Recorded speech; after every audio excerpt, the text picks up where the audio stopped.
एठी आपण माने देखि पाछंती केते सुंदर सुंदर चूड़ी हेची केवल कोन सेतिकी स्टोन वाला necklace long mangalsutra short mangalsutra ता सहित फैंसी रो मंगलसूत्र आपण साड़ी रो ड्रेस रो सबतरे पिंधि परिबे। एठी देखु नांती केते भळकी भळी कानर आपण जिका वाला पेंडी छरा ता सहित फैंसी कानर झियो माने पिंधि परिबे बहु माने पिंधि परिबे न्यू मैरिड पर्सन पिंधि परिबे समस्त पिंधि परिबे। ता सहित इयर वाला नेकलेस एबो एठी पला रखिचंती।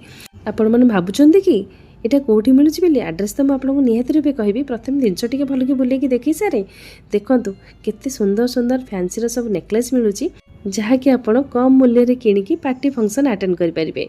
कहीं ना ए सुना रेट जो भाई है मालो मालो बिल्कुल भी किणी हेनी दुकान को जीवा तो डर लगुच तेणु ये ही कम चलैवा पड़ो। देखूँ ये जो नेकलेस टी आपको देखा यहाँ किए कह कि यहाँ 1 ग्राम गोल्ड बोली हाँ आज्ञा खोर्धार खोली जाइए 1 ग्राम गोल्ड तारा ज्वेलर्स एड्रेस में आपको कही चेन देखूँ आ ये जो मैडम देखुं ये हूँ तारा ज्वेलर्स ओनर तो एड्रेस नोट कर दिंतु तारा ज्वेलर्स म्युनिसिपालिटी ऑफिस पाक माछा मार्केट आपन तो पूरा देखईदेली। तो ये आपण गोटे सुंदर ऑप्शन टे भी अच्छी जदि आप मंगलसूत्र चॉइस कर किंतु आपको लकेट पसंद आसुनी आपड़ ये सेपरेट लकेट चूज करके नहीं पारे। तो देखो बहुत सुंदर सुंदर कानर आपको देखी सब जिन देखा पॉसिबल हो पारुनी कहीं बहुत जिनस अच्छी जहाँकि आप आसले निजे देखिपारे। सबुठ बेसी खुशी लगे जो ग्रीन कलर शाढ़ी पिंधिकी छिड़ाई सी जन मोर सब्सक्राइबर भौणी आ देखिकी बहुत ही मत खुशी लगी।